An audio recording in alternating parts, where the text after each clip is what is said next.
Welcome back to the Real Estate Sales Summit. I'm excited about today's guest because this is completely different than most of the subjects that we've talked about. And this is one that probably is one of the most important things to get across too. So I am happy to welcome to the show, Adam Hergenrother. Welcome, sir. Thank you very much. And I want to thank you for all the time and energy that you're putting into putting this on to add value to people that are out there, because not everyone understands the length and duration and the amount of commitment it takes to put these things on. So I just wanted to say thank you for everyone that's getting a chance to listen and benefit from what you put together. Absolutely. Hey, it's my pleasure. It is. Yeah, they don't see the 4 a.m. mornings and 12 o'clock midnight nights. But Scheduling everybody, right? yeah, that's right. That's right. Well, hey, let me give you guys just a quick background on Adam, and then we're going to get into it because this subject is phenomenal, and you'll see why once we do. But Adam's the author of The Founder and the Force Multiplier, which is a phenomenal book, by the way, and some good training sessions. You guys have got to watch that and get into that. Founder and CEO. I'm gonna give the quick list because I know you won't do it. So Adam Hergenrother Companies, which includes KW Vermont, Hergenrother Realty Group, BlackRock Construction, Adam Hergenrother Training, Adam Hergenrother Foundation, like that. Adam's built a $1 billion organization, guys, in the last 10 years. So this is from a culture of growth and work-life integration, which is what we're going to get into. So with that quick introduction, Adam, give them a little bit of background on you that I didn't do and how you got into real estate and where you are now. Yeah, the first thing I'll do is kind of knock myself off and just say, you can build a $1 billion business, but it's still a shit show behind the scenes. It's still really messy. There's still people like try to think, oh, your life must be perfect. It's far from it. So there's always a whole bunch of challenges just along the way. Quick snippet about me, I had a life-changing experience when I was about 16 years old. Up until about 16 years old, I was about 100 pounds overweight, into drugs, failing classes. That role model student, Rob, you wanted your kid to hang out with at that time. And, a lot of people have asked this question. I've thought deeply on it, is like, what caused me to change? And it's kind of like, who put intelligence in your body? Like, I don't know. You don't create intelligence, and I think you just get this inertia to kind of change, and I don't know where it came from, life, consciousness, whatever you want to talk about it.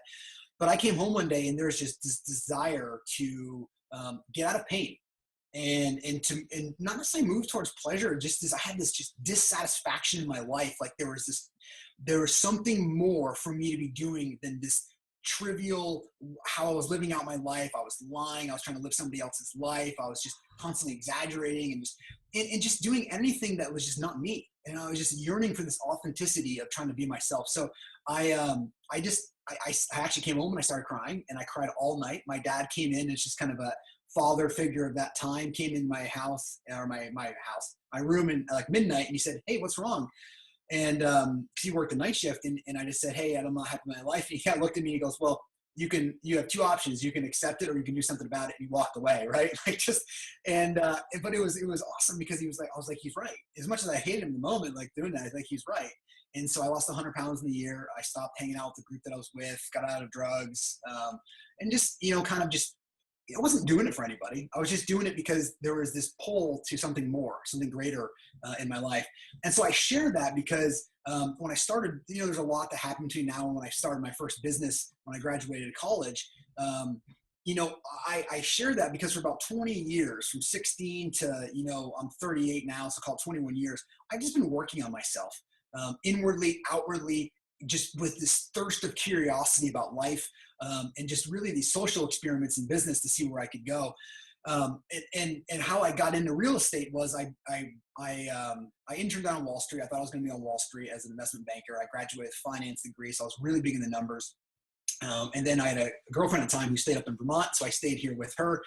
And I got into commercial underwriting, and I started underwriting all of these deals, Rob. And I was like, man, I'm making 32 grand a year, and I'm underwriting all these deals, and I'm meeting with these people, and I'm like, these guys aren't like what people like you read about in a magazine or books. Like they're just like you and I. And I was like, I can do that. And so I transitioned after being fired, by the way. I transitioned from that to essentially one more role. Then I got into real estate, selling real estate in late 2006, when then of course the market crashed. But just like all of us, if you put your head down and surround yourself by more intelligent individuals than yourself, then you can just accomplish anything. And that's essentially what I did. And I drowned out the noise from there, and I just started building. And after I got, my real estate brokerage side under contract or kind of under control and growing, became the number one agent in the state in a very couple of years. And then I was like, what's next, right? What's next? What's next? And so I started growing businesses.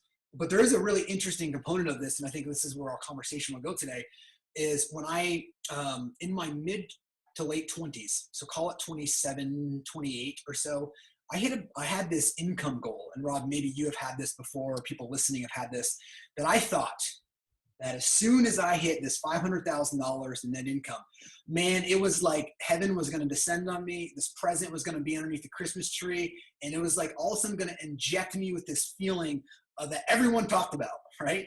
And I remember the day very clearly, because it was about 10 years. So it was like 16 to 26, 27. I was sitting with my mom, and my mom is so unassuming, doesn't care anything about money. And I said, hey, Mom, I made $500,000 this year. It's pretty cool. And she's like, oh, that's great. Like, hey, can you pass that over to me? Like ketchup or something.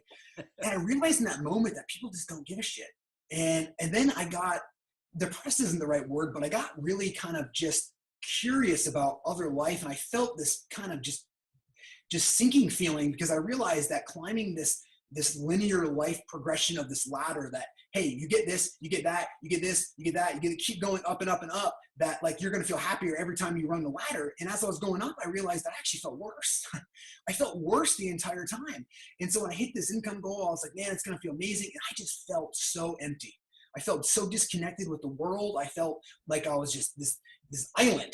And when I share this, people are like, they're like, yes, I felt like that way too, because I think we're trained, particularly in the Western philosophy, to think that happiness or joy, whatever words that we're going to use today that kind of resonate with you, is what's going to make you feel that inner peace. Now, happiness and pleasure will certainly provide an immediate surge of joy or happiness, but they're fleeting. They come and go. And then, it's really fascinating when I look back in my life, and especially when I look back now, whenever I got into these moments of this drive of endless pursuit of happiness, not like this, hey, it's cool to get this. I mean, this endless pursuit. You get something, and before you've even done it, it's like, where's the next thing? Like, I just need to get that, and you should make your life about that.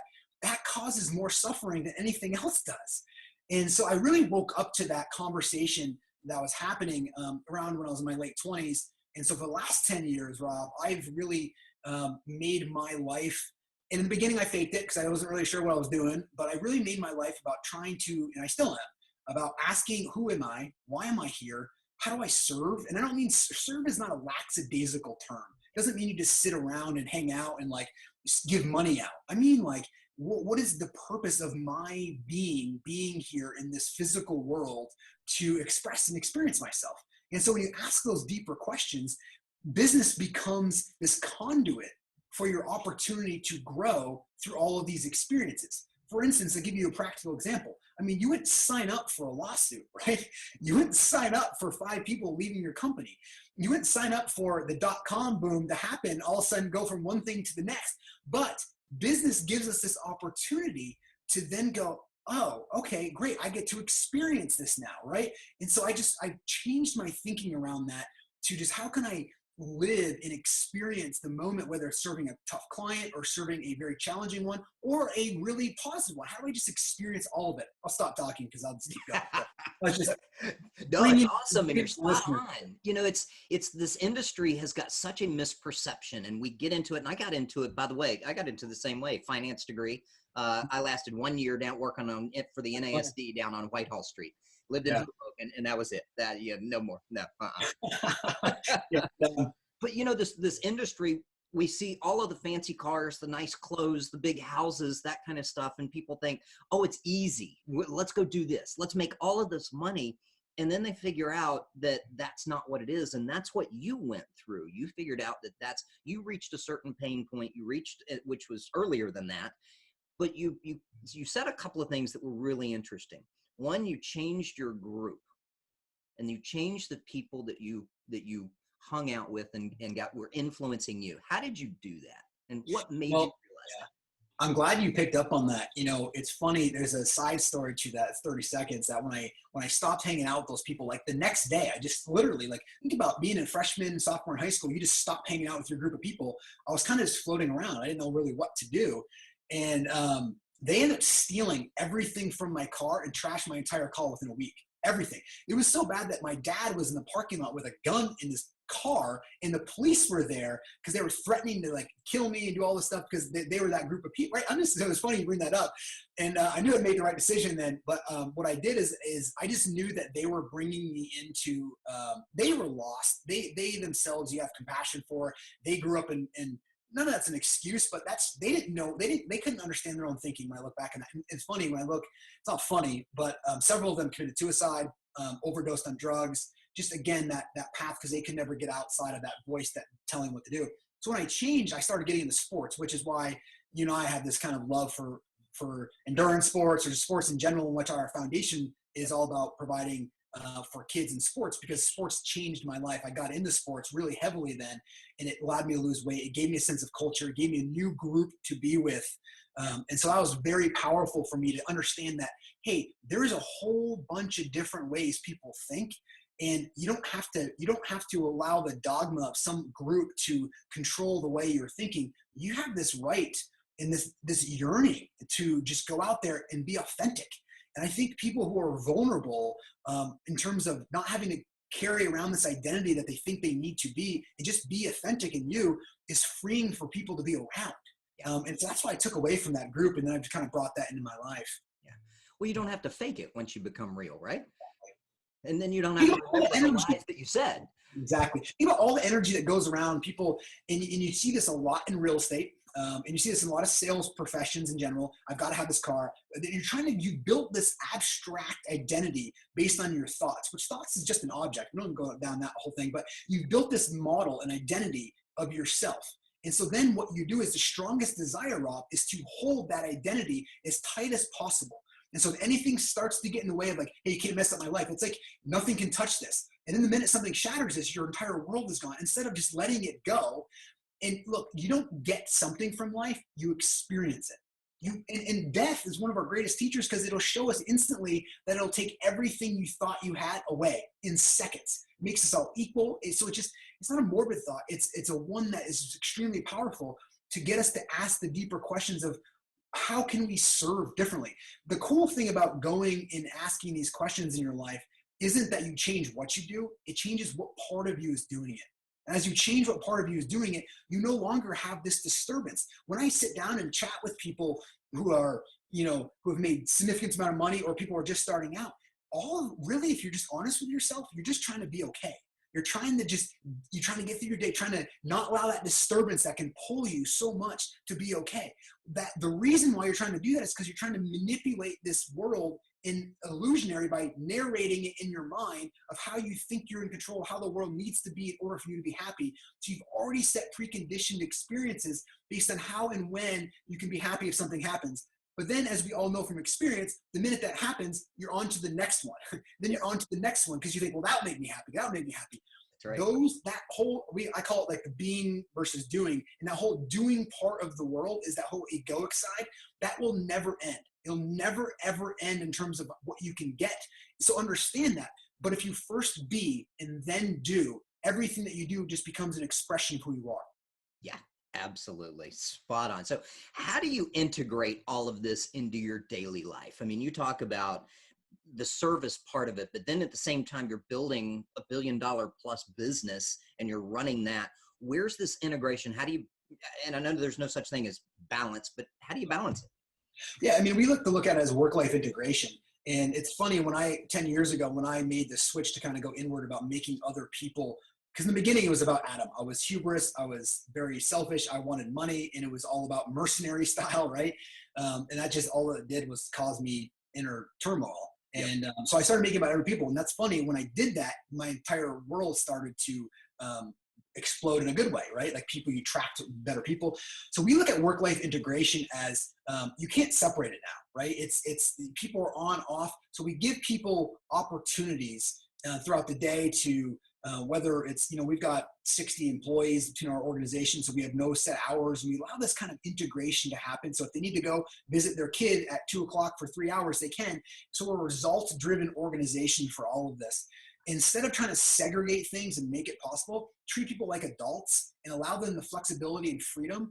Because if you expect somebody to be on at 7:00, why can't they be off at 1? right? Sure. So we give them the freedom and flexibility to act like an adult and really focus on the results that need to get done in the organization so that you can do it. And then allowing their creativity to do it and creating a safe environment. I don't mean like a physically safe environment. I mean safe for them to be themselves. And people need to hear that.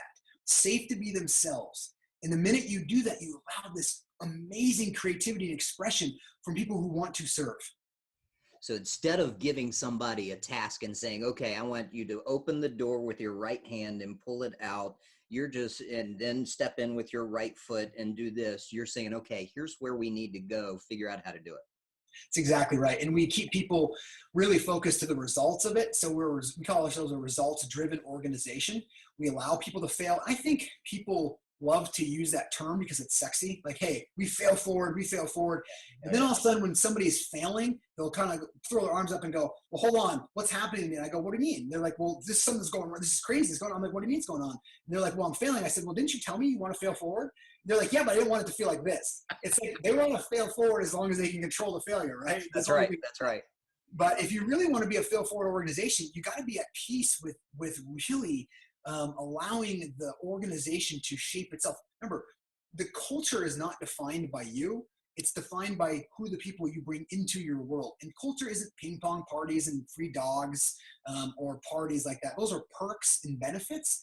Culture we believe our culture is a culture of productivity, results, and that we truly see business as this conduit to grow personally. I love that. So now you're back to the people that you surround yourself with, kind of like you were, what was that, 15, 20 years ago? Exactly. That's exactly right. Yeah.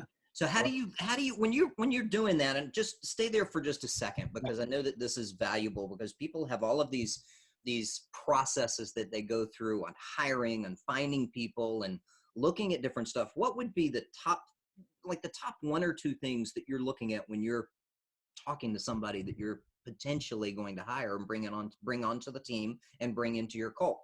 Yeah.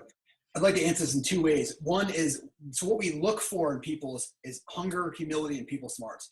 Hunger, that they just have a thirst to grow, a thirst to contribute, right? Humility is that they're willing to put the organization first and not themselves first. And then people smarts is that they can have a conversation. They don't need to be charismatic. They don't need to be, the humor of the party, but they need to be able to relate to individuals and the team and their clients. We look at those 3 components. But more importantly, one of the really distinctive things that I've noticed in my life is that when I've hired people, generally speaking, money and culture, one of those tips the scales for people. This is what I mean by this, Rob. So typically, like, if money tips the scales for you, meaning that you're going to be concentrated more on money than you are on culture. Now, and not saying one or less is less important. That's for you to decide. But when I've hired people who money tips the scales for them, guess what our conversation is? Never ending about money. Now, I like to say that it's like 51% money and 51% culture, 49% money. So it doesn't mean they're not very close. I mean, so it's not like you're like 90% culture and 10% money. It's very closer, 55, 45. But at the end of the day, I want people that tip the scales with culture. Tip the scales of they want to be part of what we're doing, part of our organization, because those people are going to last longer, have more loyalty, and be much more ingrained into what you're doing as an organization. And so when I look back in my life, the people that I've hired that we call them, joking around a little bit, like more mercenaries, which I was at some point, so I understand that. They're really money focused. I'm not saying it's right or wrong. You can build a very profitable company with mercenaries. Yeah. It's just you have to wake up one day and realize, how do I want to show up to work? Who do I want to be around? Just the question you're going there. And it's more important for me to be around people that have culture, that also want to make money, who want to grow and want to contribute their money and however they want to do it. But what tips the scales for them is being part of something bigger. Yeah. Well, money allows you to serve more. Yes. And that's a different perspective when you just come at it as, oh, I want to buy the next car, the next house, or the next watch. Yeah. It's a different perception. And keep in mind, in this business, for you guys that are watching this, you are affecting people every day. You are serving just like Adam is doing. So go back to that piece. How much do you know? And I probably can guess the answer without asking, but I'm going to ask you, but how much do you know about the lives of the people that are on your team? Well, the short answer is a lot. I think the thing is sometimes when we sit down with people, we're getting a relationship, particularly with my key leadership, where you may or I may know more about them than their partner does. And it's that I used the word creating a safe environment. I mean, safe so they can be themselves. And sometimes people go home, they can't be themselves. Yes. And that's unfortunate. And so I want people, if they're spending so much time at work and being here and what we're doing, I want them to be themselves. And it may or may not be the right fit for me or them. That's fine. I will help them pack, right? But I want you to be yourself. If a relationship is going to end in a relationship with a spouse or a relationship in a business world, and it's going to end, then we're going to do it. We've had beautiful experiences. I don't understand why people get so uptight about relationships moving on. They just move. Everything is in change. And so however, then people will say, well, why would I want to pour so much into a team member in real estate when it's such a transitory environment?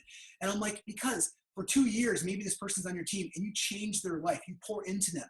Who do you think they're going to remember, right? Do you really need another car, right? Do you really need those things? But if you can change and transform somebody's life and get the monetary benefit while they're there with you, then man, you have an obligation to do so.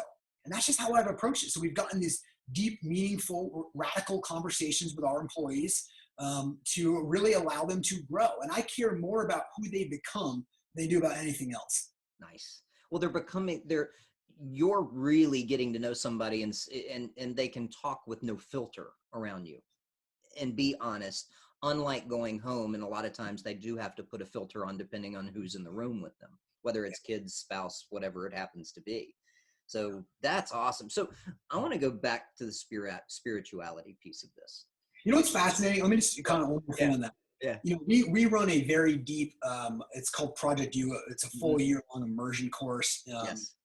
You know, we have people from entrepreneurs and different things. But here's my point on this.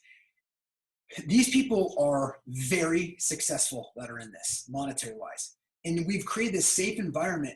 And let me tell you, every time we get together, that we're having a conversation, we do kind of these bi-monthly check-ins, there is a major problem in their life. And so one of the comments that I made to people, I said, thanks for everyone for sharing these major problems that are going on in your life.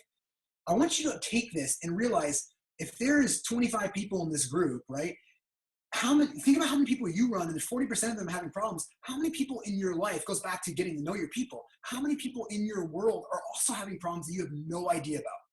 Yeah. And so that's what it's amazing how many people are going through very tough challenges who think they've done something wrong because they're going through divorce, or they're having problems with their kids, or they're having problems with their marriage, or they're having problems financially. Something along these lines are happening. And if you get to know these people, you can really help them at the root of the problem. Instead of trying to water a leaf and getting a tree to grow, you go to the root and you can attack it. That's how you can transform. That's how business becomes this opportunity for people to transform their life. Yeah. Absolutely. Well, then you get into, again, changing lives, helping people. Then you've got people that will never leave you, regardless of what the money situation is, because that's, in the long run, yeah, that is important, but it's not the determining factor, or at least not for the right people that you want that are in your life. That's exactly right. Well said, Rob. Yeah. Yeah. Nice. And that's the same thing for an agent. Look at your clients. They have things that are going on. If you own a company, you own a company, you own multiple companies, your employees have things that are going on. The agents have things that are in your brokerage and your market center that are going on. Get to know what they are and help them. One of the questions I love to phrase to people, when an agent's about to go work with a client, or you're a business owner and about to go work with your employees or go work with your agents, most people drive into their office and they're walking into their office thinking about what they can get from their people.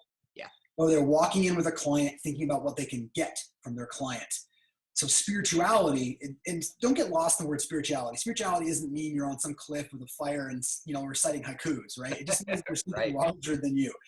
And so when you come in it and say, how can I give? How can I serve my client? How can I serve my employees? Nothing in what you are doing or your time allotment changes. You're still doing the same amount of time. That's why when you say what part of you is doing it changes.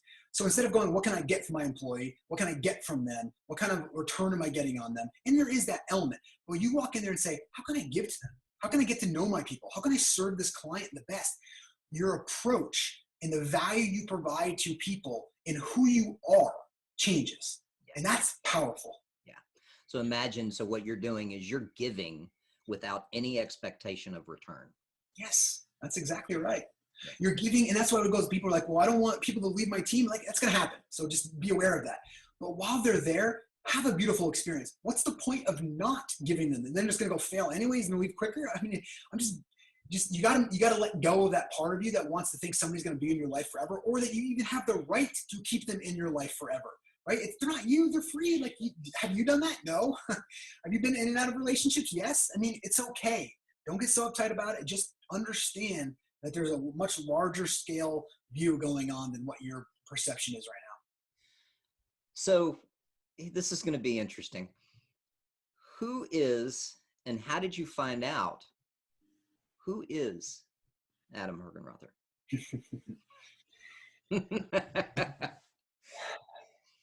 Love that question. I was doing an interview for breast cancer awareness, and they said, tell me who you are. And I said, all right. So I spent about 15 minutes, and I'll kind of do the same thing.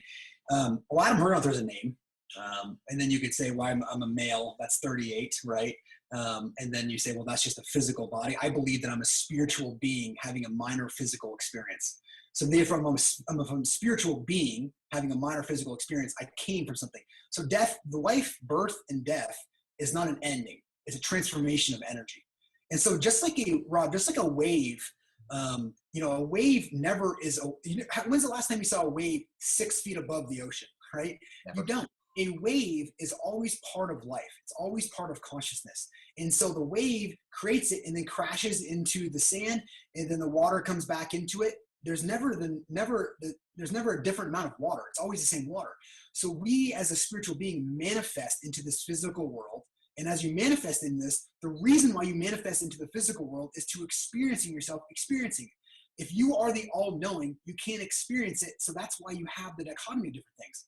So when you ask me who I am the one who is seated behind all of this, witnessing all of these experiences, from jealousy to anger to joy to excitement to pleasure to this world that we're experiencing. I'm seated in the root of consciousness, watching all of this happen, realizing that everything happens in the awareness of my own consciousness. And consciousness, I'm just a subset of the larger aspect, like the wave manifests itself individually from the ocean, but yet it's never not part of the ocean. And so I sit back there and watching this. The problem that people get in is they attach themselves to their thinking. They attach themselves to the emotions, and they believe that they are the emotions. Most people are reading a menu and thinking and mistaking that for life instead of actually eating the food. And so whether you believe me or disbelieve me is not the issue here, because if you believe me, that's still your mind telling you believe me. If you're disagreeing with me, it's still your mind telling you disagree with me. I would much rather have this thirst for hunger and curiosity to deepen your experience of actually eating. For instance, the way we talk to ourselves and narrate the world, right? Through the voice that's in our head. We all have it. It's all there. It just talks and doesn't shut up, really. It just keeps going. It would be like using that voice to try to explain to somebody what water tastes like. It's just this abstract idea that doesn't even come close to the experience of life. Because how can you describe what the coolness of water tastes? You can't. It's like trying to explain color to somebody who's never seen color before. None of that is going to happen. And most people, unfortunately, live their entire lives in this abstract world, getting their mind to agree or disagree, holding on to this visualization of who they think they are and what they're doing, which is why when you hear people say, wake up, or stop living the dream, all they mean is stop reading the menu, mistaking it for the meal. Start experiencing the meal and you'll experience life. So if somebody's in real estate, in the world of real estate right now, right? And they have all of these things that they're doing, how do they step back and find out who they are? Yeah. So they really can become all they can be. Yeah. Well, for one is just the awareness of this in itself, and understand that spirituality and growing inwardly is a sequential event, just like building a business, just like building a real estate career. All of it's sequential. Nothing really happens like overnight, whether you're building a company or you're going through all this stuff. Just like me, I said 10 years ago, I started on this really journey, but really it was 20 years ago. So I've been working on this. So when you hear me talk about this and use creative words to kind of even be signposts for somebody to maybe trigger something inside them, say, hey, I kind of like that idea. Let me explore that more. It's just me. It's still thoughts. It's still me sharing that, but hopefully these are signposts for it. So a couple things you can do. We use what's called like 3, 2, 1, relax. So for instance, just take a simple example. You're camping and all of a sudden it's going to rain. You get all pissed off because it's raining. Well, you can't control the rain, right? So what you do is, instead of being all angry and having the little brother and big sister, which is your mind and your emotions, come together and pissing you off for the rest of the day and pissed off about how it's going to be raining, let that part go. 3, 2, 1, relax, get behind it. And when I say get behind it, what I mean is, typically when people see thoughts and images, they see them kind of in the front of them. There's a place that you can get to that, and maybe some of people have experienced this different times, where you can actually start getting behind it. And it's called being more seated in the seat of awareness. So as you strengthen your ability to sit back there, you'll start to realize that all of these thoughts, all of these emotions are very translucent. They don't hold to you like the events used to.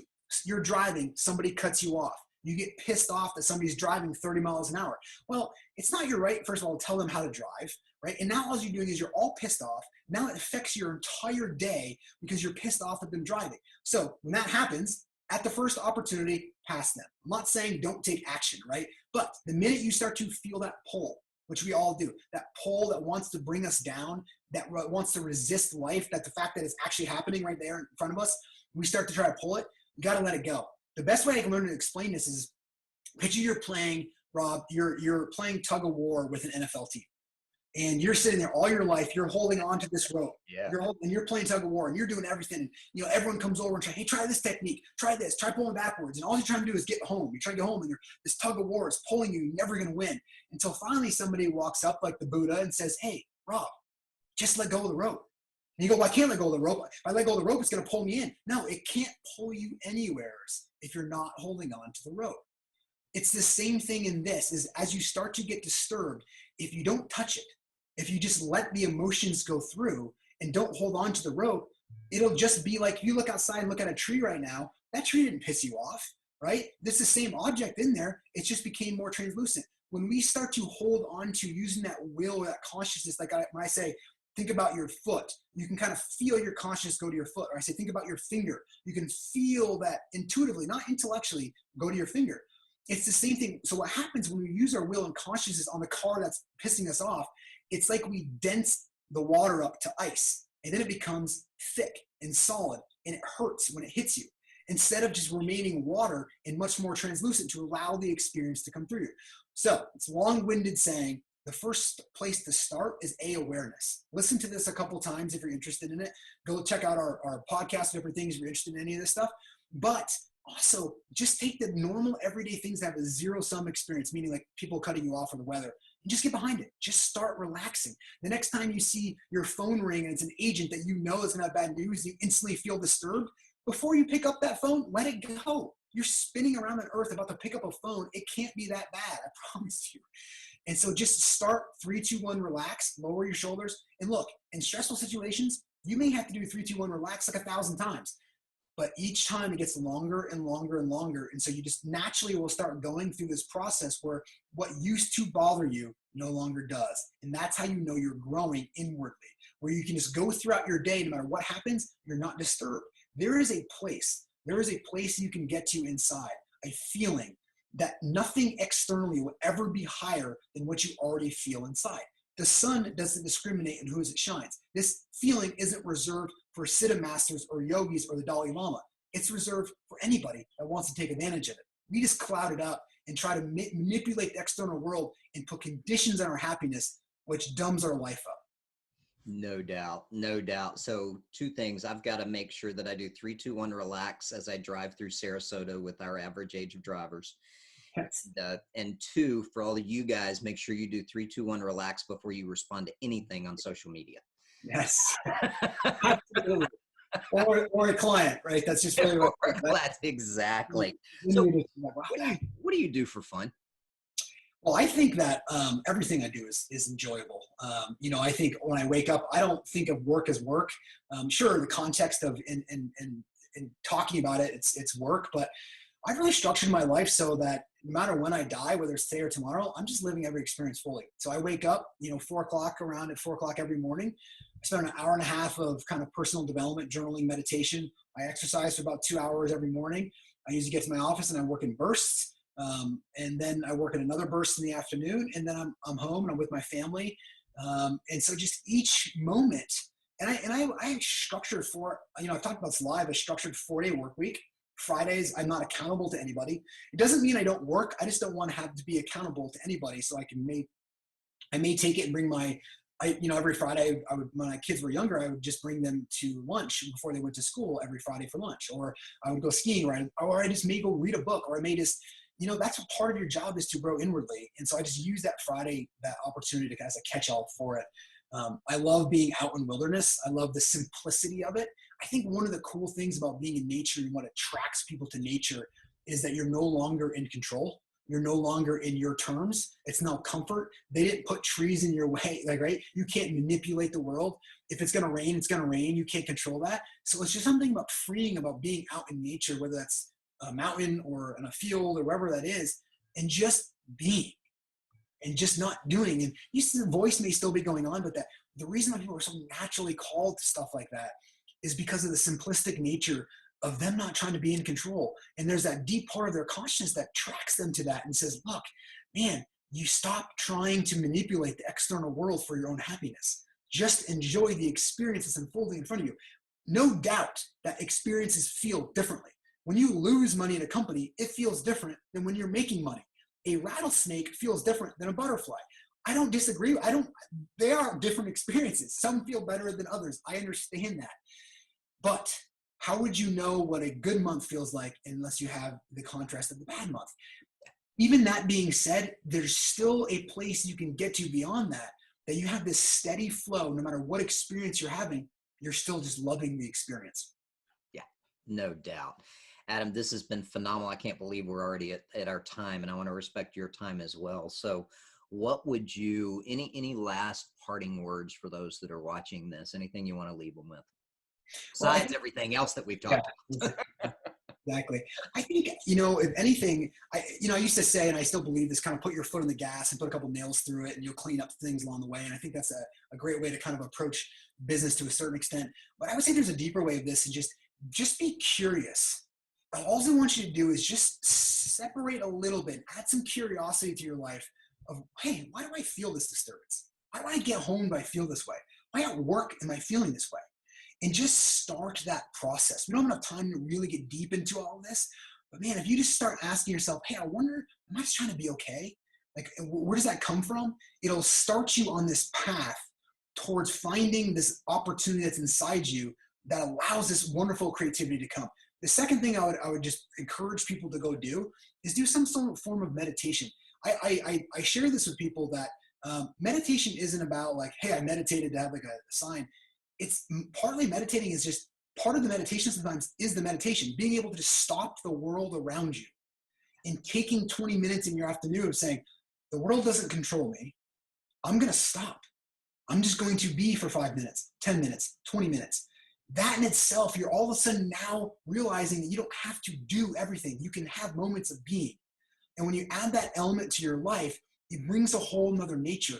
Because I would, success without fulfillment is going to be the ultimate failure of your life. And I don't want people to get to a point where they have all this money or have some sort of level of success or some house or some car, but still feel empty inside. And if you're truly honest with yourself, do you still feel that way? And if it's the case, explore that. Phenomenal. I wish we could go on for a few hours on this because it's so important. So everybody go back and watch this multiple times. Adam, how does somebody get in touch with you to learn more, to talk to you more, to find out what you're doing? Yeah, we have a ton of free resources out there. AdamHergenrother.com, AdamHergenrother.com. If you go to that, it's a website that's got, I think we have 40 plus free webinars that are going on all year. They're already out there. Tactical real estate, right? It's not just me talking and like this. There's actual really things that we built to be the number 4 team in the world. So there's some tactical stuff there as well too about business and leadership. Our podcast, Business Meets Spirituality, love for you to go down and download that. Listen to an episode or two if you like it. Awesome. If you don't, get rid of it. Our blog, Again, it's Herbalife. All of this is attached to it. So just go to adamhergenrother.com, go explore it. Yep. Go explore it. And we'll put the links in here too. So you guys go click on those, learn more. This is such a valuable aspect of truly your life and being able to have a fulfilled life and in balance as well. Adam, thank you so much for your time. I appreciate it, and I'm grateful for you and what you do. And you've got an amazing staff from my interactions with them as well and your team. So thank you very much. Thank you.